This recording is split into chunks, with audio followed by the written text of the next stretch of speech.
Welcome to Brash Ag, the Farm Innovation Podcast with hosts Raymond King and Kit Franklin.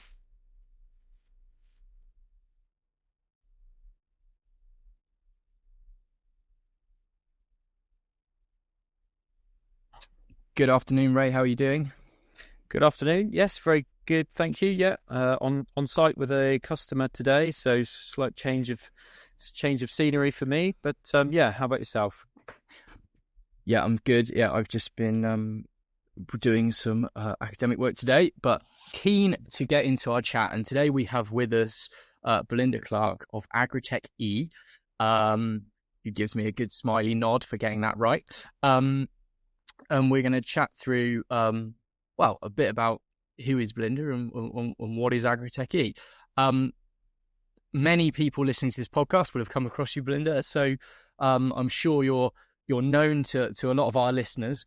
But it'd be great to hear you just say who you are, where you're from. I know your background is as a scientist of sort of biotech and plant science. So I guess what took you from there to sort of Agritech and welcome. Thank you for coming onto the podcast. Thanks, Kit. Nice to be here. So I guess this journey started when I was in the lab and I used to work on crop diseases, so take-all disease of wheat and black rot disease of brassicas. And my PhD was looking at how peas and potatoes make starch. So I can proper geek out on a bit of plant biochemistry and molecular biology if anyone gives me the option. But I was giving a talk to some farmers because I always liked talking to farmers about the science we were doing. And I was, like all good scientists, telling the farmers what their problems were and what they needed, because as a scientist, when you're writing a grant proposal, you have to justify why you need the money. So you have to articulate the problem. And so there I was rattling on to these farmers about what their problems were. And you're ahead of me. I think I can tell by your expression. But a very lovely farmer came up to me at the end and very gently and discreetly said, when you're talking to farmers, instead of telling us what we want, you might like to ask us what we need. And that was a bit of an epiphany for me. I was very early in my career, and this was a very long time ago now that, things have changed. I wouldn't wish in any way to imply that, any institution is not good at doing end user engagement and impact, because they are very much better now. But it did strike me that I was doing, this research and we were totally disconnected from the end users, and I felt that was a bit of a problem. So I that sort of lit a bit of a fire in me. Then I went on to do a Nuffield Farming Scholarships Trust, where I did a world tour, and I particularly focused in Africa, where they have very strong extension services. And I worked with the Kenyan Agricultural Research Institute and their farmer field schools. And lots of ideas then started to coalesce around how to make research and agriculture more integrated. And then I had the amazing opportunity to set up Agri-TechE. We were called Agritech East in the beginning. We changed our name in 2019 to be Agri-TechE because our members from all over the UK and internationally. And I realized that it wasn't just about the scientists and the farmers, but you need an ecosystem, this innovation ecosystem. And as they say, it takes a village to raise a child, and it takes an innovation ecosystem to commercialize an idea and get it into the hands of farmers. And that's really what Agri-TechE is. Yeah, so just to pick up on a couple of things, and you obviously you're Nuffield Scholar. What was the actual sort of title? What was your aim when you set out on that? Because again, with Nuffield scholarships, there's often the thing that people set out to answer isn't necessarily always the thing they come back with the epiphany on. So what was your journey a bit like that? And it wasn't actually. So my title was Improving Communications Between Scientists and Farmers. Very perfect. And I have to say, I think I pretty much managed to answer the exam question, and was very taken by, back in the UK, there was an extension service many moons ago. It was not called that necessarily back then, but there was this sort of advice and guidance for farmers. And there was also at the time, remember I did my scholarship in 2000, there were lots of different levy boards. So AHD OBE hadn't been created then. So there were lots of different organisations funding research, it was all quite a messy landscape. And I part of my recommendations were that, I was so inspired by having seen farmers going out, welcoming scientists onto their farms. So there was one particular example at CARI, Kenyan Agricultural Research Institute. They were working on a variety of bananas that were disease-free, because it was very difficult for the farmers to get disease-free stock. And the farmers were using a tissue culture technique to regenerate disease-free planting material. And every week the scientists would go out onto the farms and they would hold a farmer field school. The farmers would come from miles around, and they were all women, because the women are very often the ones who are working the land. And they would talk to the scientists. They were saying, well, this one looks a bit shorter than I was expecting, or this one's got some yellowing on the leaves. What do you think? And there was just this brilliant interaction between the innovator. Well, everybody was an innovator, was really my conclusion. Oh, great. And that would have been, again, this is my LinkedIn snooping earlier today. That would have been around the time when you were sort of a science liaison. You had a science liaison role for a science park, is that right? Absolutely, yeah. So my first job after my PhD was, as you say, a science liaison manager of the Norwich Research Park, which again was not anywhere near the institution it is now. But my job was about connecting with the different stakeholders, whether they were industry partners who might want to collaborate with the researchers, or farmers who may be interested in engaging with some of the trials or whatever. And farmers were the cohort that I always felt particularly drawn to, because it felt that the kind of research that is underway just could be so transformative for these farmers. But the journey that the research needs to go on in order to get into their hands is quite convoluted and complicated. And the first step of that is actually understanding each other's culture, vocabulary, expectations, timeline. So it was almost kind of, there's a social science piece in there as well. And I'm pleased to see that actually social science and behavioural change is now a key part of the thinking around adoption of agricultural technologies. Yeah, I can kind of understand that side of it. I mean, we always talk about, it's more around sort of like innovators kind of deciding, as you kind of said, like innovators deciding what farmers might want, rather than trying to understand what their needs are and asking that question and saying, what is it you actually need, and what will actually solve your problem. Sometimes I think we've always said it, there's often solutions kind of hunting around for problems, rather than problems looking for solutions. So I think an approach, and I think actually it's interesting you saying about bringing culture, and sort of actually saying, well, there's even a different ways of working and different ways of communicating that perhaps we probably haven't even considered that. We've kind of gone back one level and said, oh, we need to talk about, making sure we really understand the problem. But there's that level back where you just make sure you're on the same wavelength. So, yeah. And timeline as well. Scientists will quite happily commit to a 3 to 5 year research program, but farmers are like, what do I do now to make it okay later in the growing season? And obviously, there's different types of science that's fundamental, longer term research, and more applied immediate research. And, I wouldn't want to overgeneralize, but you're quite right. While we're on timelines, I'm also going to say funding that is for agricultural based projects that doesn't align with agriculture. That's my favourite. When you've got projects that are looking at drilling that kick off in May or June or something, and it's like, that understanding of timelines and things is actually quite an interesting one. So, Belinda, when you clearly are highly expert in this, bringing people together, that's what you've spent your career doing up until the point of Agri-TechE. Can you take us back to when Agri-TechE kicked off, and was it your idea? Was the idea someone else's and you were brought in early on? We generally don't know, and it'd be great to hear sort of how did that idea become reality, and I guess what is the aim and ambitions of it?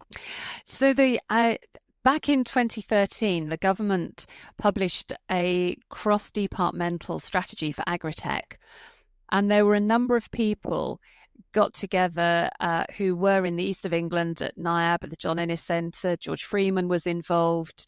Various individuals said, "God, this seems like a really good opportunity, given that in the east of England there's 40% of the UK's Grade 1 land. There's great research. There's all the things that back in 2013 were seen to be as a bit of a sort of USP. I mean, that they still are, but other geographies have also got, incredible capacity and capabilities now with ecosystems.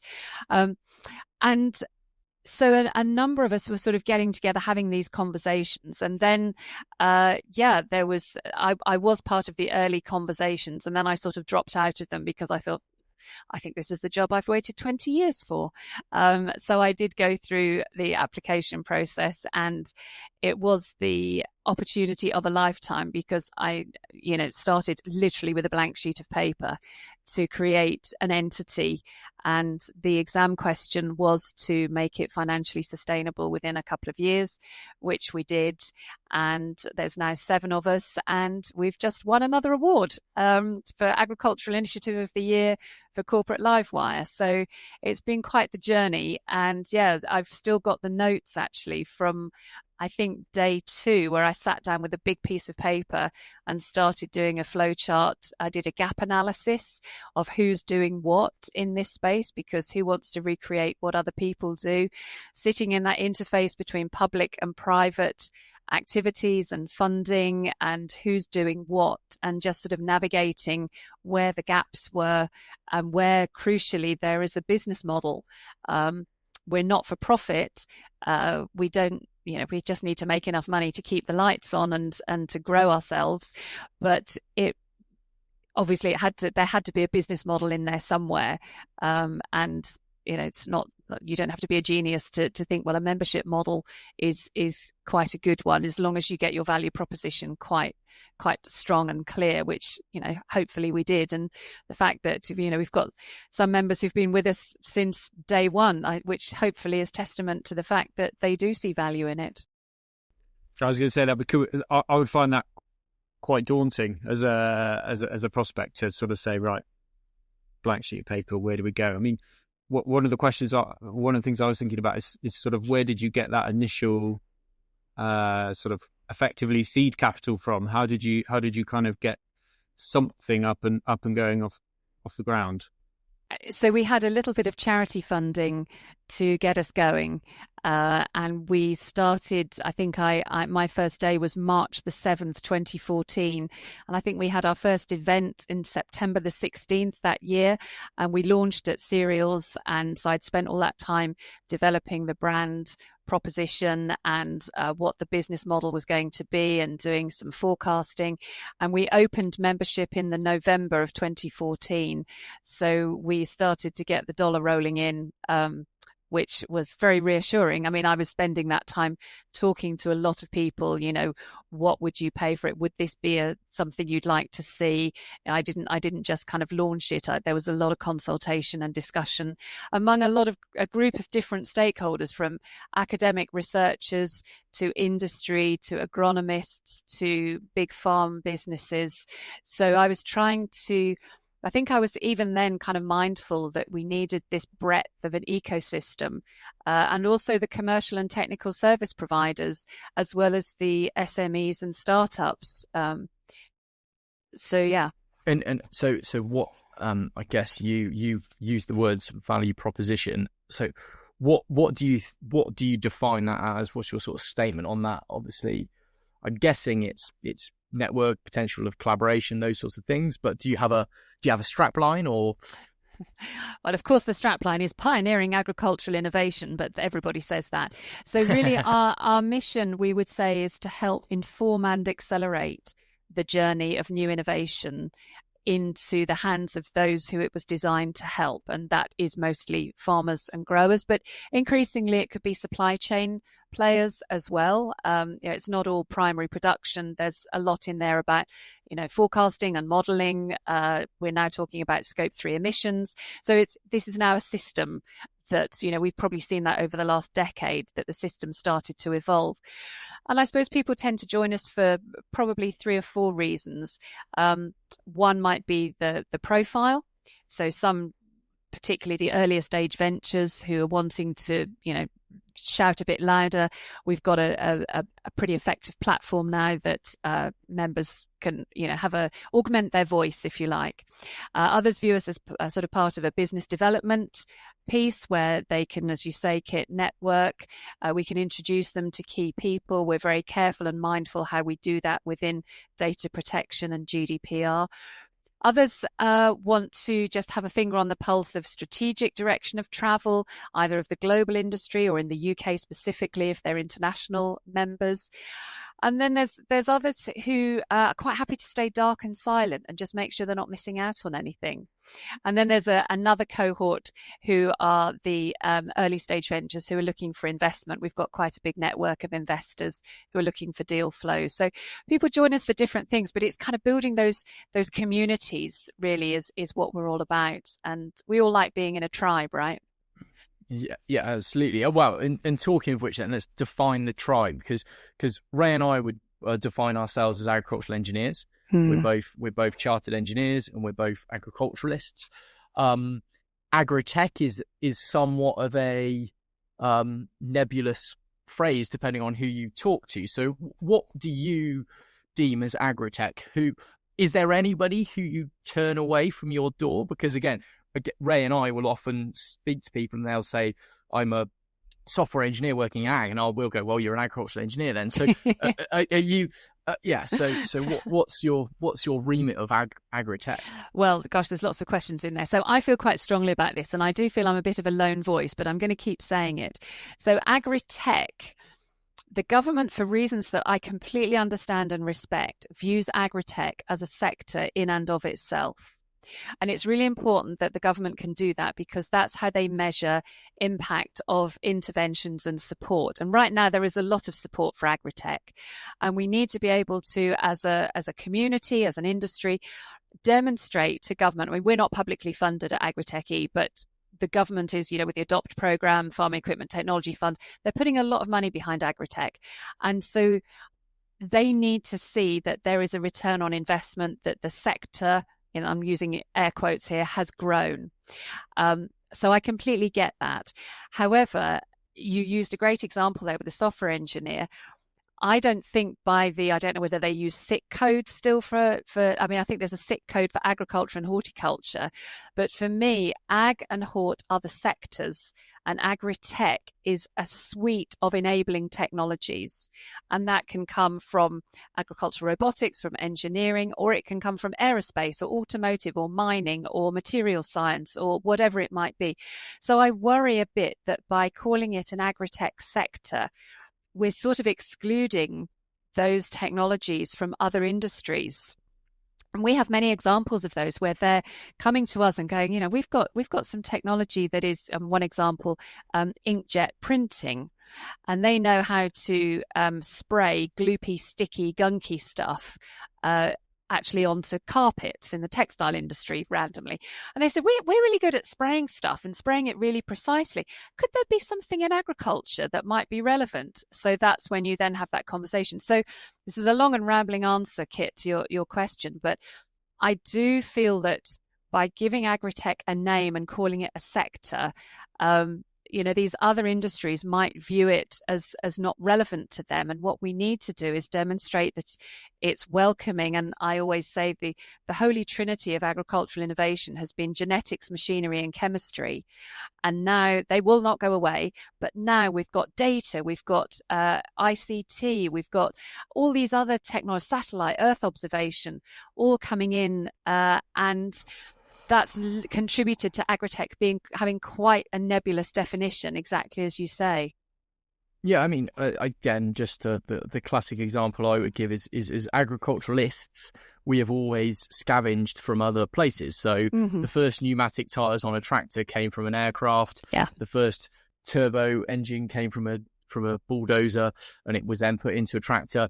I mean, they're very mechanical ones because that's my brain, but yeah, we've always taken things that have come from other places that often have greater levels of investment, and are doing things, and we can steal stuff. So I think that's a pretty good definition of agri-tech, and I'm happy to stand by that. I think I sometimes get, I guess my issue sometimes with the phrase agri-tech is sometimes it means that agricultural engineering as a specific thing is overlooked or diminished by that, I feel sometimes. But I also can 100% get behind your answer and the idea that it's a suite of potential solutions, I think, is a really nice way to put it. Yeah. And I totally agree on the engineering piece. And there have been people who we both probably know well who would also die on the hill of defining agricultural engineering, and rightly so. And I suppose that's for me, in my head, the way I compartmentalize things is around disciplines as well, because would you call agricultural engineering a sector? I guess you would. Or was it a subsector? Would I call it a sector? I'd call it, what would you call it, Ray? I'm going to pass that on to Ray. There you go.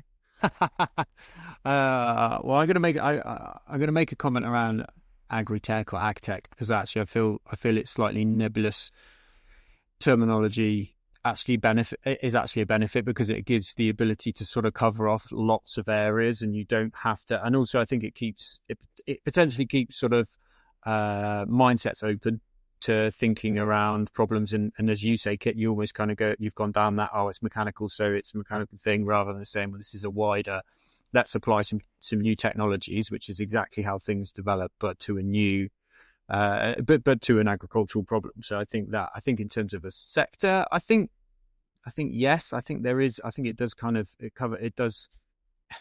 It's just, as we've struggled with being agricultural engineers, it is a broad church, and it does cover everything from, putting in some drainage to repairing a tractor, and it kind of, as well it should. So it's a difficult one.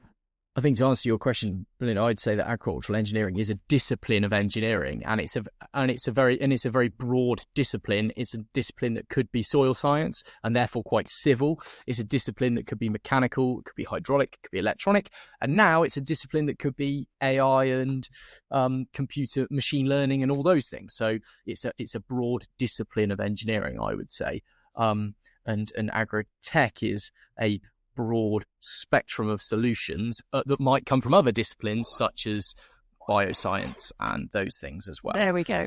We're agreeing vehemently, Kit.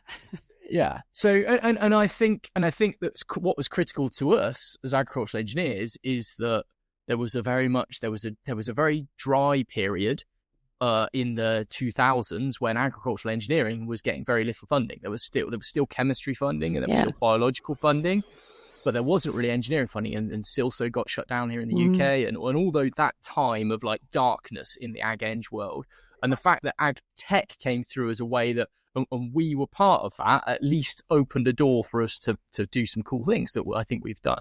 A reasonably royal we there for everyone who classed themselves as an agricultural engineer in the last 10 years or so. So yeah, cool.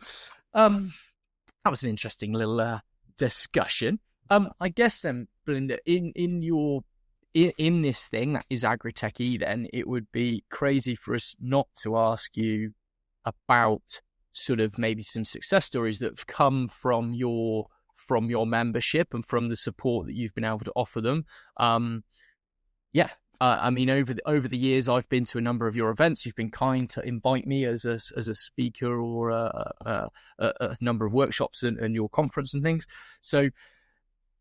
And they always seem very well attended, and they always seem to have a real buzz about them. A lot of really enthusiastic innovators in a room, I would say.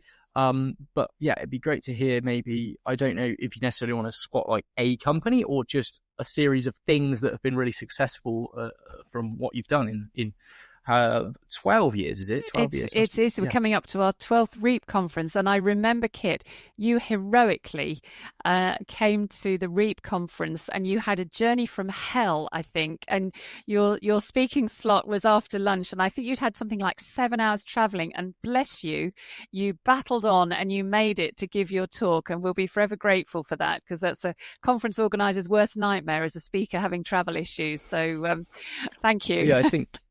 Yeah, I seem to remember I was stuck in the M25 thanks to Extinction Rebellion for many hours.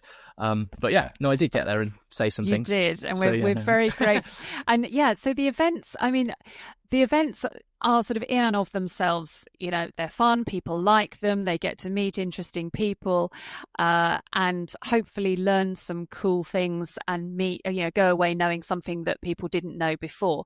But I guess the real kind of wins for us come when people say, I met this person at that event, or thank you for the introduction.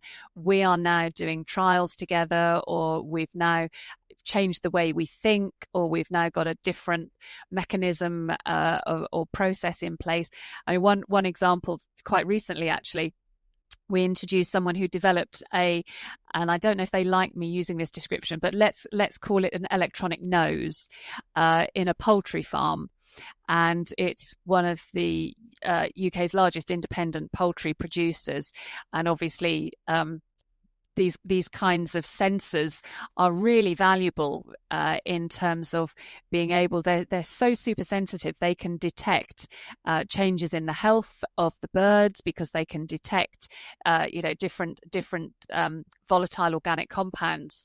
And so they're now doing some trials, because we've got some big growers that are saying, it's interesting, there's different sort of strata. Some say, show us everything. We just want to hear about anything you think might be relevant to us. Others, I'll say, have you got a strategy, and where does innovation sit in that strategy? And have you even got an R&D strategy? And some of them have, and that's particularly interesting because they know where they're going and they know the role of R&D in that journey. And we can then plug in the right research, or there's ways that people can get co-funding for a collaborative R&D project. They can get funding to work with the academic research community. So it's really when people say, we're now doing something together as a result of, or I'm now using this tech, it's changed the game as a result of the person we met at your conference. And so we try quite hard to sort of keep a track on who's met who, and obviously we don't want to micromanage it, because at the end of the day, your question was what's the ultimate aim. And I sort of laughingly say, and I sort of almost mean this quite seriously, that the ultimate aim is not to need an organization like Agri-TechE, because there is that seamless connectivity of all the key actors. However, we are in a fragmented industry. We have many researchers. We have many farmers. I think all of that is possibly going to change over the next 10 years, I have to say, but that's possibly a conversation for later on. So right now we're about as busy as we can possibly be, helping to, connect up the ecosystem and for people to learn from each other. So obviously you have the sort of the membership branch. Do you also offer kind of more of a consultancy angle? Do you sort of, will you actually sit down and sort of, as you say, sit down and actually work through and develop a strategy alongside? And is that part of the membership, or do you kind of offer that as a part, as an additional element? So right now we wouldn't describe ourselves as consultants. Back in the day, trying to sort of find that niche that I talked about, there are a lot of private sector consultants who will sit and hold people's hands as they're developing strategies, and indeed quite a lot of them are our members, and we wouldn't want to cannibalize the businesses that a lot of our members have. And we have got an awful lot of members, so it's not necessarily that scalable to sit down and do specific strategies for each and every one of them. But it's an interesting model, Ray, and it's something that we're not ruling out. If a member wants, dare I say, sort of more from us than broadly the membership envelope offers, then that's a conversation that we can have. And we have done some additional over and above projects for some members and indeed some non-members, because we talk to people who are non-members as well, because that's all part of the sort of community. We just spend a lot less time with the people who don't pay us. That's fair. That's fair enough. That is fair enough. I completely understand and appreciate that one. You can be not for profit, but you still got to be commercial, right? Yeah, no, that makes a lot of sense. No, I think it's interesting, and you as time goes on, you must just be gleaning and picking up more and more information and ways of working, ways of doing things that are of value to your membership. So yeah, it's one of those things, isn't it? Kind of snowballs over time. 12 years in, you've got an enormous amount to offer. It really has evolved, and I've been reflecting on that actually, because when we first started, I think one of the early events we did was an event on drones, and we got like 100 people rocked up going, "Ooh, drones, what are they all about?" And it's fantastic that now, drones are, as we would say, in sort of pretty much widespread commercial application across, a number of farms and in the industry. So you're right, Ray. I think when I sit down to write my memoirs, it's going to be quite the journey mapping out how the industry is evolving. Yeah. And of course, back when we started, nobody talked about net zero or scope 3 emissions. So, there's new things coming in to exercise the innovation and the technology. Yeah, that's really interesting. I mean, with our robotics, my story was always automation and robotics. For me, we can make smaller, lighter ag vehicles to reduce compaction and ultimately to increase yield. But then that story evolved over time to improve soils to catch carbon. And so it's quite funny how you can sort of slide the narrative as the context changes. Yeah, Ray. Yeah, and I was just saying, well, we were sort of talking about looking back over the last 12 years, but it'd be interesting, I suppose, to talk about the here and now and kind of, I suppose, the kind of current climate. And we've mentioned it before on different times we've spoken about it, or Kit and I have spoken about it, and things are sort of, it's been a rough few years, I think, in terms of the sort of, again, the Agri-Tech space, as you'd call it, not only in the UK, but also in the US, that usually sort of tends to set the tempo for kind of investment and kind of new ideas coming through and new technologies sometimes. So it'd be really interesting just to kind of get your take on that. Obviously, you've got your kind of finger on the pulse of what's going on, and kind of a bit of that, and maybe a look to the future and how things are kind of evolving and moving forward. Yeah, it's so interesting. So again, not wanting to bang on about the past, but when I just started the organization, there'd been the big acquisition of Climate Core by Monsanto, and it was the $1 billion deal. And I think the narrative was, well, that's just the first of many, right? There's going to be some serious money to be made. And quite quickly, I think it became clear to a number of people that was not going to be the norm. So the idea of investor appetite has really sort of waxed and waned over the years, and there's been areas that have been attractive and that not attractive, and there's been some big well, let's call them failures in some international companies in vertical farming, for example. And then we had COVID, we've had geopolitical instability. So it's been, as you say, Ray, a very challenging time from an investment perspective globally. Now, Agri-TechE, we were the UK investment partners, or the UK partners, for the Ag Funder report, which landed a few months ago. And they do a big piece of work looking at the number of deals, the proportion of deals at different stages, and all the rest of it. And I think possibly, and I'd need to check this, but as far as I can remember writing about the Ag Funder reports, the UK has always been in the top 5 of countries across the world in terms of the private investment that's attracting into agri-food tech. So not just the upstream, as they call it, or pre-farm gate, as we used to call it, but also the downstream sort of post-farm gate stuff.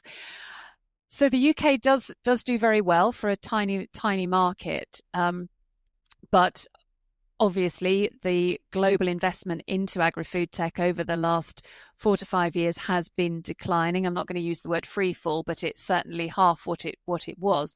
However, this year it's sort of plateaued, so we're hoping we've kind of reached the bottom and we're going to start going up again. There's still some big deals. One of our members the other day announced $4.5 million that they just raised.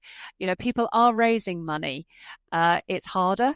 It's definitely harder, but the appetite among investors for deal flow has not declined at all. But the ratio of investments that they're doing, I think, possibly has declined. But this is part of their business model, so they're going to need to invest in companies. So going to the future, I think it's not going to get any easier to raise money, and I think a lot depends on what's going to happen with tariffs, regulation. There's a lot of hope that in the UK, the Genetic Technologies Precision Breeding Act is going to open up new markets for companies to come into the UK and to be able to trial material that, or certainly at the moment, plant material that's been developed using gene editing, precision breeding tools. So I think it's all to play for, actually, going forward. There will be, I think, consolidation of the number of farms, certainly in the UK and potentially Europe. From an Agritech perspective, on the plus side, there's fewer customers that you've got to go and try and persuade to adopt your technology. On the negative side, there's fewer customers to try and persuade to adopt your technology. So, you can argue it both ways. Yeah, so I'd say in my head, which is not always the best commercially, but there's sort of there's two real big factors in investment. There's probably a sort of political climate appetite for anything, maybe is one bit. So the general appetite, which I said was probably quite linked to politics, and the other one is maybe sort of technology hype. And I think of the sort of Gartner hype cycle. So on those two things, and I guess this is what you mentioned about drones already, Belinda, but it's what would you say are the things that have well and truly gone through their hype and are now dropping off the radar, and what are the things that you see are rapidly climbing to peak hype? That's a very specific question, but you're someone who's well placed to answer it, I feel, with the number of sort of meetings and workshops and things you host. Well, I should say that this in no way constitutes advice. And if anybody does what I suggest and invests their life savings and loses it all, on your own head be it. I think the whole, and I'm going to use this sort of broad bucket of nature tech, is something that is gaining traction. So there are a number of solutions out there that are monitoring insects, the sort of whole ecosystem service delivery. And I think where we've had a bit of a challenge in the UK since Brexit, we have had the Agriculture Act and obviously public money for public goods and all of that stuff going on. One of the challenges has been, how will you know if you've made a difference? Because we didn't actually really have a very strong baseline. Even for things like soil carbon, we haven't had a very good baseline. It's mostly anecdotal that, I see fewer skylarks than I used to. So I think those kinds of technologies that will enable farmers to really demonstrate to paymasters, and not just their paymasters, but also to their customers. We're seeing some adverts now that, this product has been grown using regenerative techniques. And I'm going to put those big air quotes up again, because it's going to be, I hope it's not greenwashing, but it's certainly going to be part of the narrative of big FMCG companies that their source materials have come from, farms that are deploying nature-friendly or nature recovery approaches. So I think they're the ones that I think are going to be very interesting. But it's hard. It's really hard. We know that tech outdoors is difficult, Kit. I don't need to tell you that. And also, Ray, you've been getting robots working outside in very challenging conditions. So none of this is easy. But I think that's where we're going to be seeing some movement, because that's going to be such a priority for consumers. Yeah, that's really interesting. There's one of those things, say that anecdotal thing is, you always hear the thing about insects on windscreens of cars and how there's less. And I, as an engineer, go, yeah, but that's because cars have got more slippery and the insects go up over the top now, whereas they used to have big flat windows. If I go for a ride on my motorbike, I have a very flat windscreen on my motorbike and I collect lots of insects. Don't you worry about it. So, anyway, there you go. It's a little, I don't have any evidence either way for that, but it always seems to me there's many compounding variables in that argument. So yes, some decent tech that actually can monitor and baseline these things and critically note when we've got successes, and then we can replicate those successes. That's really important. Okay then, and then maybe the more tricky one, Belinda, you can dodge it if you like. But the sort of we've spoken a lot about the political climate here in the UK, and not trying to say what's right or wrong, but just Ray and I spend a lot of time basically going, the problem is currently uncertainty. If you're a farmer and you're going through all this uncertainty and all this stress, rightly or wrongly, are you going to be thinking about investing in the next thing? And I think in time, so my view would be in time, once you've worked out your plan, maybe you are, because maybe now you need to get more profitable. So maybe you are going to start investing. But for the time we're in at the moment, there's a lot of distraction for your farmer to be thinking about what's the next innovation. I don't know what your feelings are on that. And you say you can dodge it if you like. I'm not going to. No, I've got strong views on this actually, and some examples. So you're right. There are, we know that farmers' appetite for innovation sort of follows a bell curve. There's those who want the leading, bleeding to be the first adopters, front edge, and then as you go, there's the sort of early adopters, late adopters, and then I don't want to use the word laggard, but I think that's what a recent study called those who are the sort of last to the party when it comes to adopting innovation. And I think there are a number of attitudes and mindsets out there depending on where you are on that curve. So I always remember the day of the Brexit vote, or the day after the Brexit vote, David Willits was giving a talk. And one of the big major farm businesses, stood up and publicly said, as a direct result of what's happened yesterday, we are going to accelerate and augment our investment into robotics, because they were concerned that Brexit would have an impact on the labour that they needed. There's another business that I was with about a month ago that they said, this is a tough time, but the way to get through this is to innovate and to increase our efficiencies, reduce our costs, gain market share. We think we get ROI over 4 years. Going to be a tough 4 years, but by the end of it, we're going to be in a stronger position than our competitors. So I think it's quite, farmers have always been a very heterogeneous group. And you're absolutely right, Kit. Let's not underplay what an incredibly challenging time it is for farmers. I'm sitting here looking out on a very, very dry fence, drier than it should be on the day it is today in May, when we're recording this. So there are a lot of factors against them, depending on, I think, a number of variables: interest in innovation, bandwidth, absorptive capacity to try new things, position that the business is in. There are varying degrees of willingness to invest, but the willingness is out there. And of course, the new ADOPT program, the Farming Equipment Technology Fund, these public instruments are there. The low carbon emissions fund are all there to try and de-risk that investment for farm businesses, which I think is very welcome. So you've given us a really good picture of what it's taken to get Agri-TechE off the ground, and kind of the journey of the last 12 years, and also I feel quite a good picture of what the sort of state of play of the sort of agtech sector looks like. So what's next for Agri-TechE? Well, we're very excited. We've got a new recruit starting on Monday, on the 19th of May. I can't say who it is, but they're very well known in the industry, and they're coming on board to help with some business development and to get us going to the next level. We jump in sort of steps. As you get a new person come on, it then gives you the more capacity to go to the next level. So they're going to be tasked with helping us get to the next level, and income streams, and ensuring that we stay ahead of the latest tech. There's a whole world out there international. We get a lot of inquiries, probably more than we can handle internationally, wanting to come and engage with us as a sort of gateway, as a network.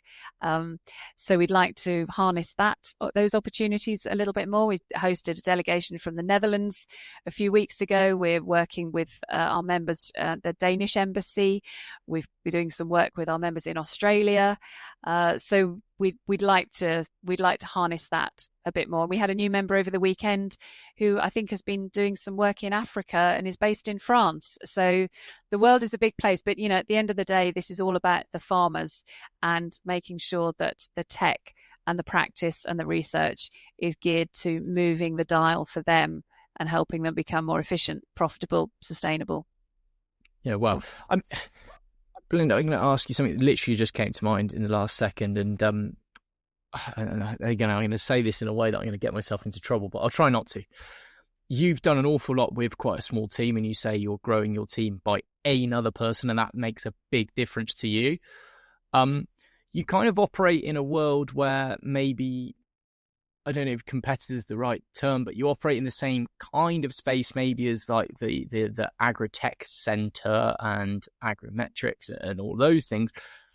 They seem to be able to have a lot of people and do lots of things. You seem to be punching pretty heavily for your amount of people, I guess. Well, that's very... I'm not sure if there's a question in there, but I'm liking your reflection and your observation, Kit, and thank you. I mean, I think, look, the public sector is really important in addressing market failure. And that's what our taxes are there to do things that otherwise wouldn't get done because there isn't a commercial business model in there. Now, when we started, we were pretty much one of the only games in town. I think they'd announced that there would be some centres of agricultural innovation. They hadn't said how many or what they were going to be or what their focus was going to be. So we've just been kind of set our North Star, as they say, using that as our guiding proposition, making sure that we're credible, independent. I'm not going to use the phrase honest broker. I don't like that phrase because it implies there are dishonest brokers, but we have no agenda. We have no paymasters other than our members. We have no axe to grind. The only hill on which I will die will be that government creates an enabling opportunity for innovation in agriculture to get into the sector. So we're not lobbying. We just do what we do, and we do it to the best of our ability. And that's kind of what gets us up in the morning, really. I think there's something to be said about that small team mentality. I mean, if I often obviously reflect on my own life with Hands Free and what we did with not very much money. It was government money, but it wasn't very much, and it was a small team, and that sort of everyone's kind of neck was on the line, so you really strive and you make things happen. I think there's a lot to be said for that. So as you say, I don't know where the question was, but it was just sort of a reflection really on the fact that you guys have really done well with fighting for every pound, I guess. Now I'm going to ask you something to wrap up that hopefully doesn't embarrass you, or but Belinda Clarke, you are OBE thanks to your work. I mean, can you just tell what's that like? What's getting the letter like for that? That's an intriguing morning breakfast, I imagine, when that arrives through the door. So it was just any other day. I was working at home. The postman came. I went to the door and I saw a letter that said, private and confidential cabinet office. And my first thought was, oh God, there's a problem with my tax return or something. And I remember I opened it. I walked through to my kitchen. I opened it, and it was just the most unbelievably shocking. I mean, literally all I do is my job that I love to the best of my ability. So there's a kind of really what me, and then it says, this is strictly confidential, and are you minded to accept it if offered it? So because I'm so paranoid, I went and shut myself in the greenhouse and rang my elderly dad so that nobody could there was nobody around anyway, but I thought I'll make sure nobody can hear it. And I rang my elderly dad and told him. It's and then you have to keep it secret, and that's a hard secret to keep. But I was incredibly honoured and hugely shocked because, I hardly created a tract that can drive itself, right, Kit? Unlike you. So, Yeah, definitely don't say things like that, because people often take the mick out of me that I'm angling for one. So I'm not honestly. I have to keep saying that. But no, it was good to see someone from our wider sector. Let's not say discipline, as you're not an agricultural engineer by your own admission, but as from our wider discipline, it was great to see that honour bestowed upon you. Really interesting to hear your the story about how you how you found out that you received your OBE. So very, very, very exciting, and perhaps one day that might happen for Mr. Franklin. I know he's he's always being teased that he's angling for one. But anyway, more important than that, how can people get in contact and find out more about Agri-TechE? Well, we would love to talk to anybody about that via our website, which is agri-tech-e.co.uk, or as you say, on LinkedIn. We have a free newsletter that anyone can sign up to. We've got a whole raft of events coming up. If there's anyone listening who's new to agriculture or wants to understand a little bit more about it, we've got our what we call Ag 101 event coming up. So please come to events, sign up, reach out to us. We're very friendly. We love talking to people. We love hearing about people's ideas and thoughts, and the door is always open. So website, socials, or reach out to me direct on LinkedIn. I'd be very happy to chat to anyone. Thank you, Belinda. That's been really fascinating to hear about your journey to your career, but also how Agri-TechE got off the ground and has kind of evolved and is continuing to evolve and add value. And it sounds like you've got some really exciting next steps with building out and adding to your team. So thank you very much. Thank you very much. You are listening to Brash Ag.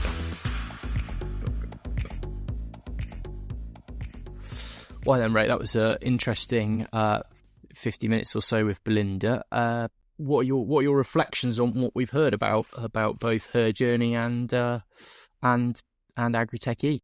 I think Belinda's journey is a really interesting one, isn't it? I mean, sort of starting out from the scientific background and kind of finding herself at the sort of in the lead role of a membership organisation for agricultural technology companies. I think it's a fascinating. I mean, when you look, I think it's one of those things. They sort of talk about if you line up the dots, if you look backwards at all the dots you put together to get to where you got to, it makes sense. But looking forwards, it doesn't always make sense. And I think it's a case of that. It makes complete sense when Belinda explained it all, but perhaps when, and I've probably been in this position before as well, you sort of, where you sit from early in your career and you look forward, sometimes you think, where am I going? And I'm kind of, how does that meet sort of what I want to do? And actually, hearing Belinda talk about it and explain it, it makes complete sense, doesn't it? Moving from that sort of scientific liaison piece and then actually talking more and more with farmers, and then just evolving that into how do we rather than tell farmers what they need. And that's something you and I are always banging on about, isn't it? Making sure that you're actually solving problems for people, rather than just telling them that this solution, telling them that you can solve a problem for them that they might not even have. So I think she kind of took that, but perhaps carried it forwards in the light of let's try and figure out how we can get the most value for money from research. And then it's a fairly logical step then up through to, well, actually we could represent businesses in this space, and how do we make sure we're still adding value for them and building a membership organization.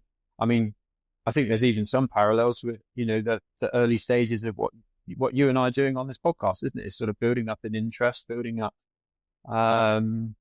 a kind of a following in the space. So I think, yeah, really, really interesting to hear that. And then on the actual Agri-TechE side, I mean, I think, just hearing about what Belinda's talking about in terms of, the businesses that they deal with and the diversity, everything from consultants to people actually manufacturing things. And I think again, if you can master that, you really are onto a winner. And there's, from my own sort of personal sort of observations of Agri-TechE, you always see them aligned alongside, the latest thing coming out, or we've been involved in the latest event. So, they really are pushing themselves out there and getting themselves involved. So I think they're adding a lot of value for the wider sector in the UK, and hopefully still adding value for farmers as well. Yeah, I think just bouncing on from what you've just said, that I think a bit of a kindred spirit in the sense of let's not do things for the sake of doing things, which is, as you say, we talk about a lot, and it's let's do things that actually solve real problems for real people. And ultimately, where is the money? That's what we always say, isn't it? Where's the money? Where's who's got a business that's improved from this? Do farmers have an improved business? And do the companies themselves have a sustainable business? And you only get that if you're answering real problems that really exist and not just finding problems. The thing that maybe surprised me is the fact that several times, and we didn't dive into it, but several times she mentioned like her international members, and the fact that it's not just obviously it started off as Agritech East, and it was based around sort of Cambridgeshire and East Anglia, and that sort of hub of well, in the way she put it, hub of very, top level farmland and therefore top level farm businesses.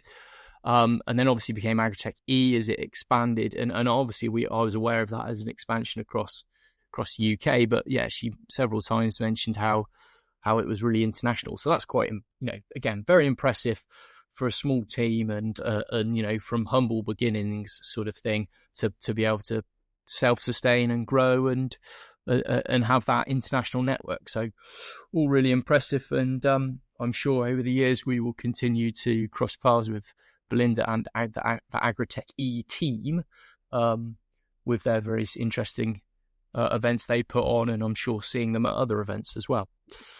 Cool. Well, with that then, Ray, we'll wrap it up unless you've got anything else you want to add. No, just as ever, if you want to get in contact, the email is contact@crash-ag.com, or chase us down on whatever social media you follow us on.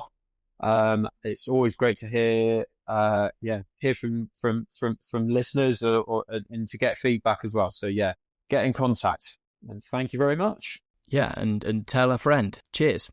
Yeah, always tell a friend. Cheers, Ray. Cheers. Bye. You have been listening to Raymond King and Kit Franklin. Crash Ag. Thank you, and tune in next time.